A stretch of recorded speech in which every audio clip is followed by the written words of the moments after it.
Hello friends, welcome to the world of CMA. ഇന്ന് നമ്മൾ നോക്കാൻ പോണ സബ്ജക്റ്റ് ഗ്രൂപ്പ് ബോണസ് ആണ്. ഗ്രൂപ്പ് ബോണസ് എന്ന് പറഞ്ഞാൽ ആ പേര് പോലെ തന്നെ നിങ്ങൾക്ക് മനസ്സിലായിട്ടാണ് എന്താണ് അവിടെ പെർഫോമൻസ് നോക്കുന്നത് ഗ്രൂപ്പിൻ്റെയാണ്, ഇൻഡിവിജ്വൽ പെർഫോമൻസ് എടുക്കില്ല അല്ലേ. അതായത് bonus will be paid according to performance of the group. Individual performance എന്ത് ചെയ്യും? ഇൻഡിവിജ്വൽ പെർഫോമൻസ് അവിടെ എടുക്കത്തേയില്ല. അപ്പോൾ അതായത് ഒരു ഗ്രൂപ്പിൽ ഒരു 10 പേരുണ്ടെന്നുണ്ടെങ്കിൽ അതിൽ 9 പേരും മടിയൊടിച്ചിരുന്നാലും ഒരാൾ ഹാർഡ് വർക്ക് ചെയ്ത് ആ സ്റ്റാൻഡേർഡ് ഔട്ട്പുട്ടിനേക്കാളും മേലെ വരികയാണെന്നുണ്ടെങ്കിൽ എന്ത് ചെയ്യും? ആ ഗ്രൂപ്പിന് ഫുള്ളായിട്ടായിരിക്കും ബോണസ് കിട്ടണത്. അല്ല, അതിൽ 9 പേരും മടി പിടിച്ചല്ലേ ഇരിക്കണത്, ഒരാൾ മാത്രമല്ലേ വർക്ക് ചെയ്തത് എന്ന് പറഞ്ഞാൽ ആ ഒരാൾക്ക് മാത്രമായിട്ട് കിട്ടില്ല.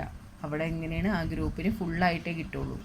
ഇനി സ്റ്റാൻഡേർഡ് ഔട്ട്പുട്ട് കവർ ചെയ്തില്ല എന്നുണ്ടെങ്കിൽ എന്താ? ആർക്കും കിട്ടില്ല, ബോണസ് ആർക്കും കിട്ടില്ല.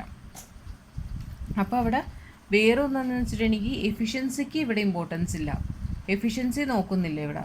കാരണം അത് 9 പേരെയും ലേസി ആയിട്ടിരുന്നു എന്നുള്ളതുകൊണ്ട് അത് ഇതൊന്നുമില്ല. അതിൻ്റെ ഏറ്റവും വലിയ ഡ്രോബാക്ക് തന്നെ അതാണ്. കാരണം എന്താണ്? എഫിഷ്യൻസി ഇവിടെ പരിഗണിക്കുന്നില്ല. എഫിഷ്യൻസി ആർക്ക്? ഇൻഎഫിഷ്യൻ്റ് ആയിട്ടുള്ളവരും ഉണ്ടാവും, എഫിഷ്യൻ്റ് ആയിട്ടുള്ളവരും. ഗ്രൂപ്പ് എന്ന് പറയുമ്പോൾ എല്ലാവരും കൂടി മിക്സ് ആയിരിക്കുള്ളൂ. പക്ഷെ അതുകൊണ്ട് തന്നെ അത് അതിൻ്റെ ഏറ്റവും വലിയ ഡ്രോബാക്ക് ആയിട്ട്, കാരണം എഫിഷ്യൻ്റായ ഒരാളെ എന്താ പറയുക കറക്റ്റായിട്ട് അവിടെ അയാൾക്കുള്ള ഒരു റിവാർഡ് കൊടുക്കില്ല, അവിടെ കൊടുക്കാൻ പറ്റുന്നില്ല. അത് തന്നെയാണ് ഇതിൻ്റെ ഏറ്റവും വലിയ ഡിസഡ്വാൻറ്റേജസ് എന്ന് പറയുന്നത്. പിന്നെ എന്താണെന്ന് വെച്ചിട്ടുണ്ടെങ്കിൽ ഇതിൽ വേറെ എന്താ പറയാനുള്ളതെന്ന് വെച്ചിട്ടുണ്ടെങ്കിൽ ഇതിൽ ടൈം, അതായത് എന്താ പറയണേ, ഈ 9 പേരും ലേസി ആയിട്ടിരുന്നു, പ്രോഡക്റ്റൊന്നും അധികമായിട്ട് പ്രൊഡ്യൂസ് ചെയ്തില്ല, ഓക്കെ, അത് പക്ഷേ അവർ ടൈം റേറ്റിൻ്റെ അടിസ്ഥാനത്തിലാണ്, എന്തോരം പീസ് റേറ്റിൻ്റെ അടിസ്ഥാനത്തിലല്ല, എന്തോരം പീസ് എന്നുള്ളതല്ല അവിടെ നോക്കുന്നത്. എന്താണ്? ടൈം റേറ്റിൻ്റെ അടിസ്ഥാനത്തിൽ എത്ര ടൈം അവിടെ വർക്ക് ചെയ്തോ എന്നുള്ള അനുസരിച്ചായിരിക്കുള്ളൂ ഇവർക്ക് ബോണസ് ഡിവൈഡ് ചെയ്യണത്. അത് വേറെ ഒന്നുണ്ട്. പിന്നെ അതായത് ഇപ്പോൾ ഞാൻ പറയുന്ന കാര്യം തന്നെ ഇപ്പോൾ ഒരു എക്സാമ്പിളായിട്ട് ഞാൻ പറയുകയാണ്. അതായത് സ്റ്റാൻഡേർഡ് ഔട്ട്പുട്ട് എന്നുള്ളത് ഇപ്പോൾ നമുക്ക് വേണ്ടത് ഒരു 10 യൂണിറ്റ് ആണെന്ന് വിചാരിച്ചോ. ഈ 10 യൂണിറ്റിന് നമ്മുടെ കയ്യിൽ എന്തുണ്ട്? ഒരു 10 യൂണിറ്റിന് നമ്മുടെ കയ്യിൽ ഒരു 5 വർക്കേഴ്സ് ഉണ്ട്. ആ 5 വർക്കേഴ്സ് വർക്ക് ചെയ്യണത് ഇപ്പോൾ A B C D E എന്നുള്ള 5 വർക്കേഴ്സ് ഉണ്ട്. അതായത് സ്റ്റാൻഡേർഡ് ഔട്ട്പുട്ട് ഇവരെല്ലാം കൂടി ജോലി ചെയ്ത്, ഗ്രൂപ്പ് എല്ലാവരും കൂടി ജോലി ചെയ്ത് 10 യൂണിറ്റ് കവർ ചെയ്യണം. അതിൽ ഇപ്പോൾ ഇ എന്നുള്ള ആൾ ഒന്നും കവർ ചെയ്തില്ല. ആക്ച്വൽ ഔട്ട്പുട്ട് എന്ന് വെച്ചിട്ടുണ്ടെങ്കിൽ ആക്ച്വൽ ഔട്ട്പുട്ട് എടുക്കാൻ നേരത്തേക്കും ഇ എന്നുള്ളത് കവറേജ് ചെയ്തില്ല. ഇത് 1 യൂണിറ്റ് കവർ ചെയ്തു, ഇതൊരു 2 യൂണിറ്റ് കവർ ചെയ്തു, ഇതൊരു 3 യൂണിറ്റ് കവർ ചെയ്തു, എ 4 യൂണിറ്റ് കവർ ചെയ്തു എന്നുള്ളതാണെന്നുണ്ടെങ്കിൽ ടോട്ടൽ നോക്കുമ്പോൾ 10 യൂണിറ്റായി. ടോട്ടൽ നോക്കുമ്പോൾ 10 യൂണിറ്റായി അല്ലേ. ഈ 10 യൂണിറ്റിന് വരാൻ നേരത്താണെന്നുണ്ടെങ്കിൽ കറക്റ്റായിട്ടാണ്, അതായത് സ്റ്റാൻഡേർഡ് ഔട്ട്പുട്ട് കറക്റ്റായിട്ടാണ് മെയിൻറ്റെയിൻ ചെയ്തിരിക്കുന്നത്. അവിടെ അങ്ങനെയാണെന്നുള്ള കേസസിലാണെന്നുണ്ടെങ്കിൽ എന്ത് കിട്ടില്ല? ബോണസ് കിട്ടില്ല. ഇനി ഇവിടെ ഇൻഡിവിജ്വൽ പെർഫോമൻസ് ഇവിടെ എടുക്കുന്നില്ല. A4 എടുത്തു, A4 യൂണിറ്റ് കൂടുതൽ പ്രൊഡ്യൂസ് ചെയ്തു, ബാക്കി എല്ലാവരും കുറവാണ് എന്നുള്ളത് ഇവിടെ വിഷയമേ അല്ല. പിന്നെ ഒന്ന് നോക്കുകയാണെന്നുണ്ടെങ്കിൽ ഡി 5 യൂണിറ്റ് പ്രൊഡ്യൂസ് ചെയ്തു. ഇനി അടുത്ത എക്സാമ്പിളാണ് പറയാൻ പോണേ. സെക്കൻഡ് എക്സാമ്പിളിൽ ഡി 5 യൂണിറ്റ് പ്രൊഡ്യൂസ് ചെയ്തു. അപ്പം ടോട്ടൽ പെർഫോമൻസ് എത്രയാണ്?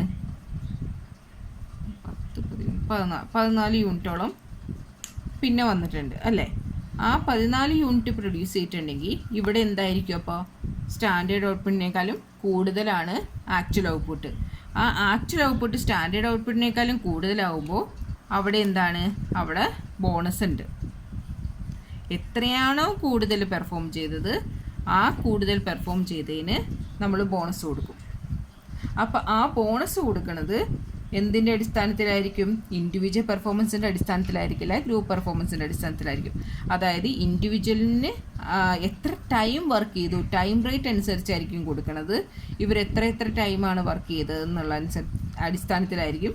പക്ഷെ ഒരിക്കലും അവിടെ ഔട്ട്പുട്ട് എത്രയാണെന്നുള്ളത് നോക്കി കൊടുക്കില്ല. അത് തന്നെയാണ് ഇതിൻ്റെ മെയിൻ ആയിട്ടുള്ള ഡ്രോബാക്സും. ഇനി നമുക്കിതിലൊരു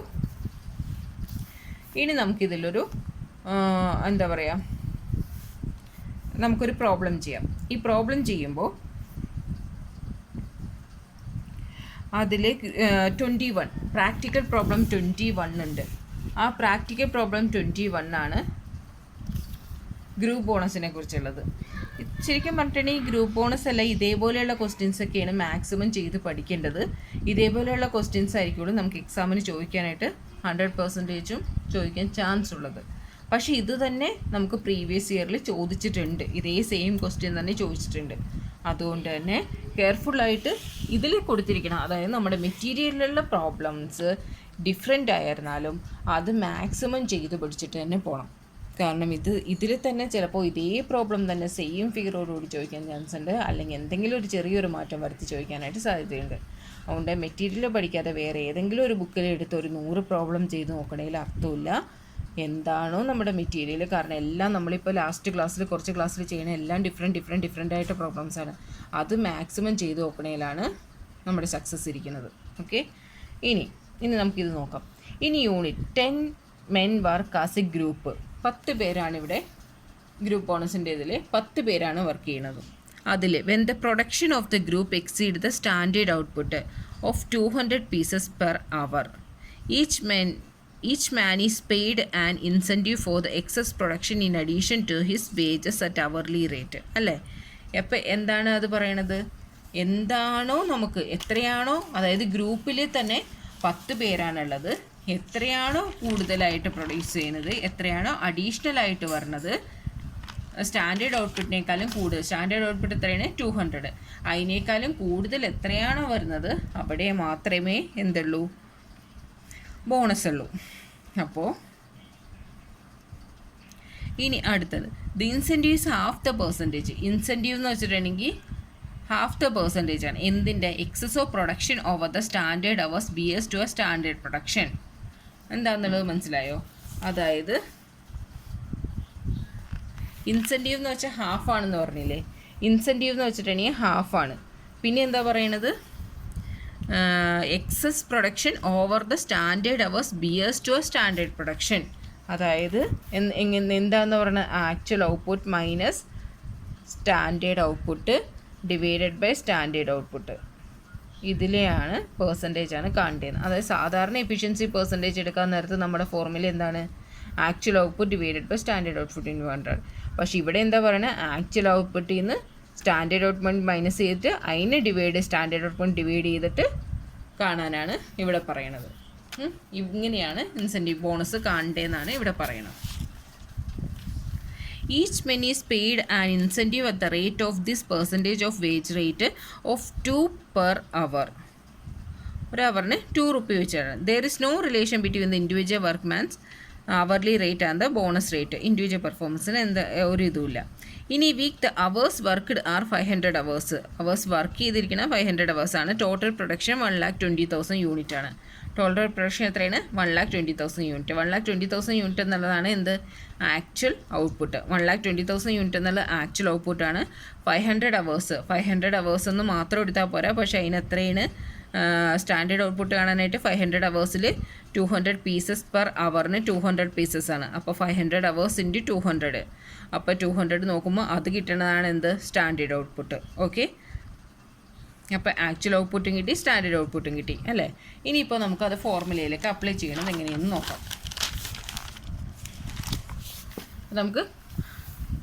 ഇതാണ് നമ്മുടെ ഫോർമുല എന്ന് പറഞ്ഞല്ലോ.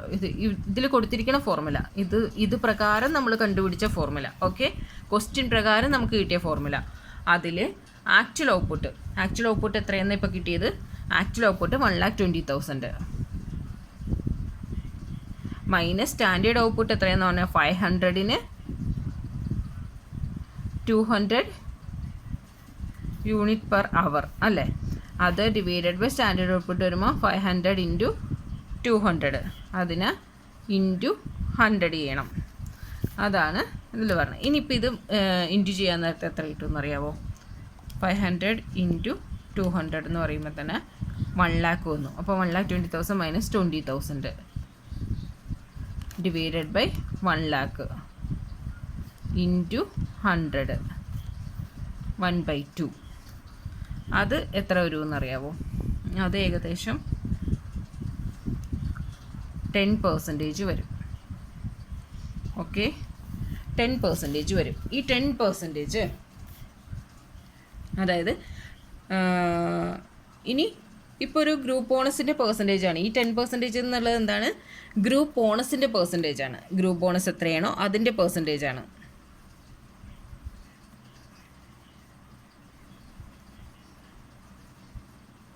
ഗ്രൂപ്പ് ബോണസിൻ്റെ പെർസെൻറ്റേജാണ്. ഇനി എന്താ ചെയ്യേണ്ടത്? Total amount of bonus for the week. ഈ വീക്കിലേക്ക് എത്ര ടോട്ടൽ എമൗണ്ട് ബോണസാണ് കിട്ടിയെന്നുള്ളത് നോക്കണം. അത് ഗ്രൂപ്പ് ബോണസാണ് അല്ലേ? ഗ്രൂപ്പ് ബോണസായിട്ട് നോക്കാൻ നേരത്ത് ഇതിൽ പറഞ്ഞിരിക്കുന്നത് എത്രയാണ്? 500 hours എന്നാണ്. ആ 500 hours 2 രൂപ വെച്ചാണ് കിട്ടുന്നതെന്ന് ഇതിൽ പറഞ്ഞിട്ടുണ്ട്. 2 രൂപ വെച്ച്, അതായത് 500 hours ജോലി ചെയ്തിട്ടുണ്ടെങ്കിൽ 2 രൂപ. 2 രൂപയുടെ എത്ര ശതമാനമാണ് കിട്ടുന്നത്? 10% കിട്ടുന്നത്. ഗ്രൂപ്പ് ബോണസ് എത്രയായിരിക്കും എന്ന് പറഞ്ഞത്? ഗ്രൂപ്പ് ബോണസ് കാണാനായിട്ട് total amount of bonus for the week, bonus for the week കാണാനായിട്ട് എന്താ ചെയ്യേണ്ടത്? ടോട്ടൽ എമൗണ്ട് ബോണസ് കാണാനായിട്ട് എന്താ ചെയ്യേണ്ടതെന്ന് വെച്ചിട്ടുണ്ടെങ്കിൽ 500 hours ആണ് ജോലി ചെയ്തിട്ടുണ്ടെങ്കിൽ 2 രൂപയുടെ 10% എന്ത് കിട്ടണം? ഗ്രൂപ്പ് ബോണസായിട്ട് കിട്ടണം. അങ്ങനെ നോക്കിയിട്ടുണ്ടെങ്കിൽ 500 ഇൻറ്റു 2 ഇൻറ്റു 10% എത്ര വരും? 100 ആണ് എന്തായിട്ട് കിട്ടുന്നത്? ഗ്രൂപ്പ് ബോണസായിട്ട് 100 rupees ഗ്രൂപ്പ് ബോണസായിട്ട് കിട്ടുന്നത്. ഈ 100 rupeesന് ഈ ഗ്രൂപ്പിൽ ആകെ എത്ര പേരെന്ന് പറഞ്ഞാൽ 10 പേര്. ആ 100 rupeesന് 10 പേർക്കും എങ്ങനെ ഡിവൈഡ് ചെയ്യാം, എന്തിൻ്റെ ബേസിസിലാണ് ഡിവൈഡ് ചെയ്യണമെന്നാണ് നമ്മൾ നോക്കേണ്ടത്. ഇതിലെന്താ പറഞ്ഞിരിക്കണേ? Calculate the total earning of 2 workers A and B. അതിൽ 10 പേരുടെയും കണ്ട എ ആൻഡ് ബിയുടെ മാത്രം കണ്ടാൽ മതി. അതെങ്ങനെയാണ്? A worked 44 hours and his basic rate per our was 2.2. 44, അതായത് ഇനി ഞാൻ പറഞ്ഞില്ലേ ഇനി എത്ര പീസ് വർക്ക് ചെയ്ത് പീസ് റേറ്റിലല്ല കൊടുക്കേണ്ടത്, എന്തിലാണ്? ടൈം റേറ്റിലാണ്. ഇനി ഇൻഡിവിജ്വലിന് ഓരോരുത്തർക്ക് ബോണസ് നമുക്ക് ടോട്ടലായിട്ട് കിട്ടി 100 rupees എന്നുള്ളത്, അത് ഡിവൈഡ് ചെയ്ത് കൊടുക്കേണ്ടത് എന്തിലാണ്?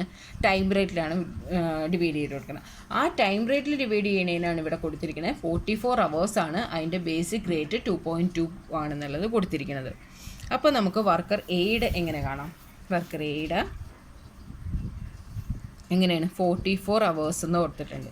44 hours ആണ്, അതിന് 2.2 ആണെന്ന് പറഞ്ഞിട്ടുണ്ട് അല്ലേ? ഇനി ഇതെന്നുള്ളത് എന്താണ്? ഇത് വേജസ് ആണ്. ഇനി ബോണസ് പാർട്ട് എങ്ങനെ കാണാം? ബോണസ് പാർട്ട് ഇതിൻ്റെ പെർസെൻറ്റേജ് അല്ലേ കാണേണ്ടത്. അപ്പോൾ അതായത് 44 ഇൻറ്റു 2 ഇൻറ്റു ബോണസിൻ്റെ എത്രയാണ് വന്നത്? Group bonus percentage 10%. ഓക്കെ, ഈ പാർട്ട് വേജസ് പാർട്ട്, അതായത് 44 ഇൻറ്റു 2.2 എന്ന് പറഞ്ഞത് വേജസ് പാർട്ട്. എത്രയാണത്? 96.8 എന്നുള്ള വേജ്. ഇനി അടുത്ത ബോണസ് ആണെങ്കിൽ 44 ഇൻറ്റു 2 ഇൻറ്റു 10% എന്നുള്ളതാണ് എന്ത്? ബോണസ്. ആ എയുടെ മാത്രം ബോണസ് 8.8. ടോട്ടല് 105.6 എയുടെ. ഇനി അതേപോലെ തന്നെ ബിയുടെ കാണണം. ബിയുടെ കാണാനായിട്ട് എന്താ ചെയ്യേണ്ടത്? ബിയുടെ കാണാൻ ഇവിടെ എഴുതിയിട്ടുണ്ട്. എന്താ ചെയ്യേണ്ടത്? B worked 48 hours B work ചെയ്തിട്ടുണ്ട് and his basic rate per hour 1.9 ആണെന്നുള്ളത്. അപ്പോൾ അതിന് ബിയുടെ എങ്ങനെ കാണേണ്ടത്? ബി കാണുമ്പോൾ 48 hours വർക്ക് ചെയ്തിട്ടുണ്ട്, അതിന് 1.90 ആണ് റേറ്റ് എന്ന് പറയുന്നത്. അങ്ങനെയാണെന്നുണ്ടെങ്കിൽ 48 hoursന് 2 rupee വെച്ച് അല്ലേ? 2 rupee വെച്ചിട്ട് എത്രയാണ്? 10% കൊടുക്കണം. അപ്പോൾ ഇത് വേജസ്, ഇത് ബോണസ്.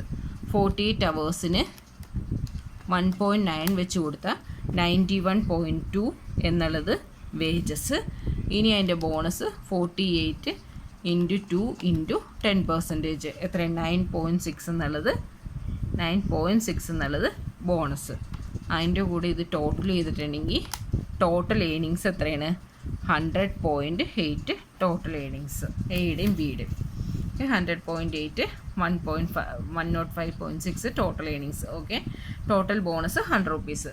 സെയിം ആയിട്ട് തന്നെയാണ് വന്ന ആൻസർ. അപ്പോൾ ഇത് ഈ ടൈപ്പ് പ്രോബ്ലമേ വരുള്ളൂ. ഇത് അധികം പ്രോബ്ലംസ് എന്ന് പറഞ്ഞാൽ നമ്മുടെ ടെക്സ്റ്റിലില്ല, ഈ ഒരു പ്രോബ്ലമേ ഉള്ളൂ. അതുകൊണ്ട് തന്നെ ഇത് തന്നെ ചെയ്ത് പഠിക്കുക. അത് കഴിഞ്ഞിട്ടുണ്ടെങ്കിൽ എനിക്ക് തോന്നുന്നു പ്രീവിയസ് ഇയറിൽ ഇതേ സെയിം ക്വസ്റ്റ്യൻ തന്നെയാണ് വന്നതെന്നുള്ളത് തോന്നുന്നു. പക്ഷെ നമ്മൾ നോക്കാം, പ്രീവിയസ് ഇയർ എക്സാമിൻ്റെ ഇത് നമുക്ക് ഇതെല്ലാം കഴിഞ്ഞ് കഴിഞ്ഞിട്ട് സ്കാനർ വെച്ച് നമ്മൾ പ്രോബ്ലം ചെയ്യുമ്പോൾ എന്തെങ്കിലും ഉണ്ടെന്നുണ്ടെങ്കിൽ നമുക്ക് തിരിച്ചും അത് തന്നെ റിപ്പീറ്റ് ചെയ്ത് പഠിക്കാം. അപ്പോൾ ഇത് ഞാൻ ഒന്നും കൂടി എക്സ്പ്ലെയിൻ ചെയ്യാം, ഒന്ന് ഡീറ്റെയിൽഡ് ആയിട്ട് ഒന്ന് എക്സ്പ്ലെയിൻ ചെയ്യാം. ഇതിൻ്റെ ഇതിൽ തന്നിരിക്കുന്ന ഫോർമുല അനുസരിച്ച്, ഇതിൽ തന്നിരിക്കുന്ന ഡീറ്റെയിൽസ് അനുസരിച്ച് നമ്മൾ ഉണ്ടാക്കിയ ഫോർമുലയാണ് half actual output minus standard output divided by standard output into 100 എന്നുള്ളത്. ആ ഫോർമുല പ്രകാരം ആക്ച്വൽ ഔട്ട്പുട്ട് 1,20,000ഉം സ്റ്റാൻഡേർഡ് ഔട്ട്പുട്ട് 500ന് 200 പെർ അവർ എന്നാണ് പറയുന്നത്. അതുകൊണ്ട് 500 ഇൻറ്റു 200 എന്നുള്ളത് സ്റ്റാൻഡേർഡ് ഔട്ട്പുട്ടായിട്ട് എടുത്തു. എന്നിട്ട് ഡിവൈഡഡ് ബൈ 100 വരുമ്പോൾ അതിൻ്റെ പെർസെൻറ്റേജ്, ഗ്രൂപ്പ് ബോണസിൻ്റെ പെർസെൻറ്റേജ് 10% കിട്ടി. ആ ഗ്രൂപ്പ് ബോണസിൻ്റെ പെർസെൻറ്റേജ് അതെന്താ, total amount of bonus for the week, ഒരു വീക്കിലേക്കുള്ളത് ടോട്ടൽ ബോണസ് കാണാൻ നേരത്തേക്കും എത്ര കിട്ടി? 500 ആണ് എന്ത് ചെയ്യണത്, 500 ആണ് നമ്മൾ ചെയ്ത അവർ. അതിന് എത്ര രൂപ, 500 അവേഴ്സ് ജോലി ചെയ്തിട്ടുണ്ടെങ്കിൽ എത്ര കിട്ടുമെന്ന് പറഞ്ഞാൽ 2 രൂപ വെച്ച് അതിൻ്റെ 10% ബോണസ് 10% കിട്ടുമെന്ന് പറഞ്ഞു. അങ്ങനെ 100 റുപ്പീസാണ് നമുക്ക് ടോട്ടൽ ബോണസ് ഫോർ ദ വീക്കിന് കിട്ടുന്നത്. അത് ഇൻഡിവിജ്വൽ ആക്കുമ്പോൾ എയ്ക്ക് തന്നിരിക്കുന്നത് 44 അവേഴ്സ് ജോലി ചെയ്തിട്ടുണ്ടെങ്കിൽ അത് 2.2 വെച്ചിട്ടാണെന്നുള്ളത്. അത് നമ്മുടെ വേജസ് ആണ്, എയുടെ വേജസ് ആണ്. അതിന് 44 അവേഴ്സ് ജോലി ചെയ്തത് നമുക്ക് എത്രയാണ്, 2 റുപ്പി വെച്ചിട്ട് ബോണസ് കിട്ടുന്നത് 10% ആണ്. അങ്ങനെ എന്താണ്, വേജസും കിട്ടി, ബോണസും കിട്ടി, ടോട്ടൽ ഏണിങ്സും കിട്ടി. അതേപോലെ തന്നെ ബിയുടെ പറയണത് 48 അവേഴ്സ് ജോലി ചെയ്തിട്ടുണ്ട്, അതിന് 1.9 വെച്ചിട്ടാണ്. 48 അവേഴ്സ് ജോലി ചെയ്തിട്ടുണ്ടെങ്കിൽ 2 റുപ്പിയാണ് ബോണസ്, അത് 10% ആണ്. അങ്ങനെ വരുമ്പോൾ അതിൻ്റെയും ടോട്ടൽ ഏണിങ്സ് കണ്ടുപിടിക്കാൻ പറ്റി. അപ്പോൾ ഇതാണ് ഗ്രൂപ്പ് ബോണസിൻ്റെ കണക്ക്. സോ നിങ്ങൾ റിപ്പീറ്റ് ചെയ്ത് ഒന്ന് മാക്സിമം ഒന്ന് ചെയ്ത് പഠിക്കാനായിട്ട് നോക്കുക. ഇപ്പോൾ നമ്മൾ പ്രാക്ടിക്കൽ പ്രോബ്ലത്തിൽ എല്ലാ പ്രോബ്ലവും കവർ ചെയ്തിട്ടുണ്ട്. ഇനി ഇല്ലുസ്ട്രേഷൻ മാത്രമേ പെൻഡിങ് ഉള്ളൂ. അതിനി വരും ദിവസങ്ങളിലെ വീഡിയോയിൽ അതും ഇൻക്ലൂഡ് ചെയ്യുന്നതാണ്, ഫുൾ കവർ ചെയ്യുന്നതാണ്. അതിനുശേഷം മാത്രമേ നമ്മൾ എക്സാമിൻ്റെ പ്രീവിയസ് ഇയർ സ്കാനേഴ്സ് എല്ലാം നമുക്ക് എന്ത് ചെയ്യാൻ പറ്റുള്ളൂ, ചെയ്ത് നോക്കുകയുള്ളൂ. അത് കഴിഞ്ഞിട്ട് നമ്മൾ അടുത്ത ചാപ്റ്ററിലോട്ട് പോവുള്ളൂ. അപ്പോൾ ഇനി എന്തെങ്കിലും സജഷൻ ഉണ്ടെന്നുണ്ടെങ്കിൽ പ്ലീസ് എല്ലാവരും ഒന്ന് കമൻറ്റ് ബോക്സിൽ ഇടുക. പിന്നെ ആരെങ്കിലും CMA ഉണ്ടെന്നുണ്ടെങ്കിൽ അവർക്കൊന്ന് ഷെയർ ചെയ്ത് കൊടുക്കുക, ആർക്കെങ്കിലും ഒരു ഉപകാരമാവും. Okay, bye guys.